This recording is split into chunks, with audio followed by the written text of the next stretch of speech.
Now, this myth that seed oils are healthier than saturated animal fats really started back in the 1940s when prestigious organizations like the American Heart Association, American Diabetes Association, and the US Dietary Guidelines all started encouraging Americans to consume more seed oils like canola, corn oil, safflower, soybean, sunflower oils, and start eating less of butter, red meat, tallow, and eggs. And it's this recommendation that is really keeping you unhealthy. Eating more seed oils is more than likely keeping your metabolism functioning low. It's probably causing you to not be able to burn as much body fat and have low energy. Now, to understand why this is a nutrition myth and why seed oils are touted as heart healthy, we need to understand who funds the American Heart Association and American Diabetes Association. Well, when you take a look at this chart, you will see many major big food and big pharma companies all directly fund the AHA and the ADA. In fact, this all started in 1948 when Procter & Gamble, who made Crisco back in the early 1900s, they paid the American Heart Association $1.7 million in 1948. That's the equivalent of about $20 million today. And not long after that, the American Heart Association released the first ever official document anywhere in the world encouraging Americans to reduce the consumption of animal fats and eat more PUFA-rich seed oils. For the American Heart Association to do that, was the science that clear that seed oils were healthier than saturated animal fats? No, absolutely not. In 1965, the American Heart Association should have retracted their document altogether when this study came out. In 1965, there was a very well-controlled study on corn oil, where researchers fed one group of patients 80 grams of corn oil each day. This is the equivalent of about 13 teaspoons, compared to the control group that didn't receive corn oil. Researchers had both groups avoid fried food, fatty meat, sausages, ice cream, cheese, cakes, eggs, milk, and butter, any foods that would raise their cholesterol. This study was originally designed to last 3 years, but they stopped it after 2 years because the corn oil group was dying and suffering from heart attacks at much higher rates. And the study authors concluded by saying that corn oil should not be recommended as a treatment for heart disease, and it is likely harmful. Right then and there, that should have been a sign that seed oils aren't healthy. But as the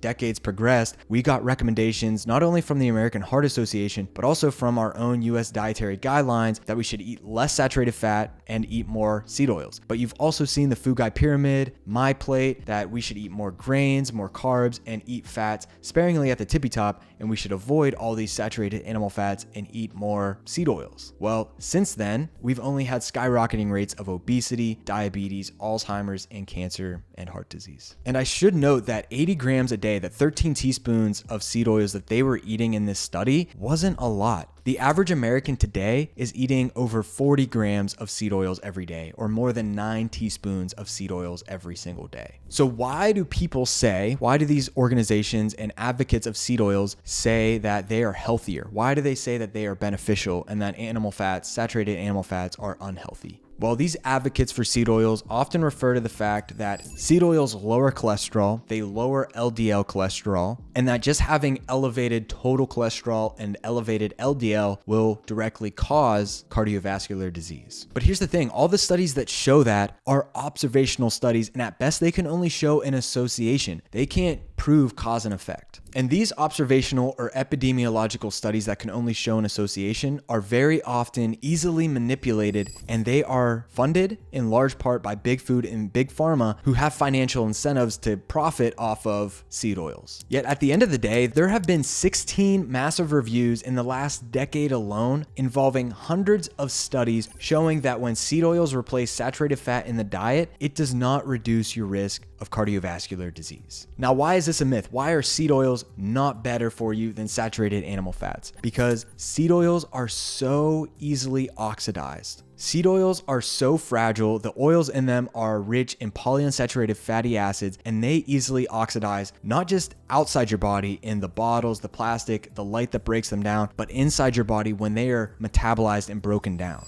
And this oxidation of these seed oils causes the amount of oxidized LDL to raise inside your heart, inside your arteries. And it's this oxidation that is really the true culprit behind a lot of these major health issues. You can think of oxidation as similar to to metal rusting. Now, here's the thing. Sure, seed oils might lower your total cholesterol. It might lower your LDL. When you go to your doctor and look on the labs and he'll recommend or she'll recommend to eat more seed oils, it's because they lower your total cholesterol. They'll lower your LDL, which is seen as your bad cholesterol. But what's really happening is that it's oxidizing a lot of the cholesterol that you do have. And over time, as we've seen in the data that we've talked about on past and previous videos, is that this oxidation over time leads to a lot of major health concerns. And cholesterol is a molecule inside your bodies that is essential, unique cholesterol. Your body makes it. Cholesterol is there to repair and to lower that inflammation. And it goes to the site of oxidation to really repair your arteries. So when these plaques are formed from cholesterol, it's there because the oxidation that seed oils are causing. And so it looks like the cholesterol is the problem, but really cholesterol is just there to help.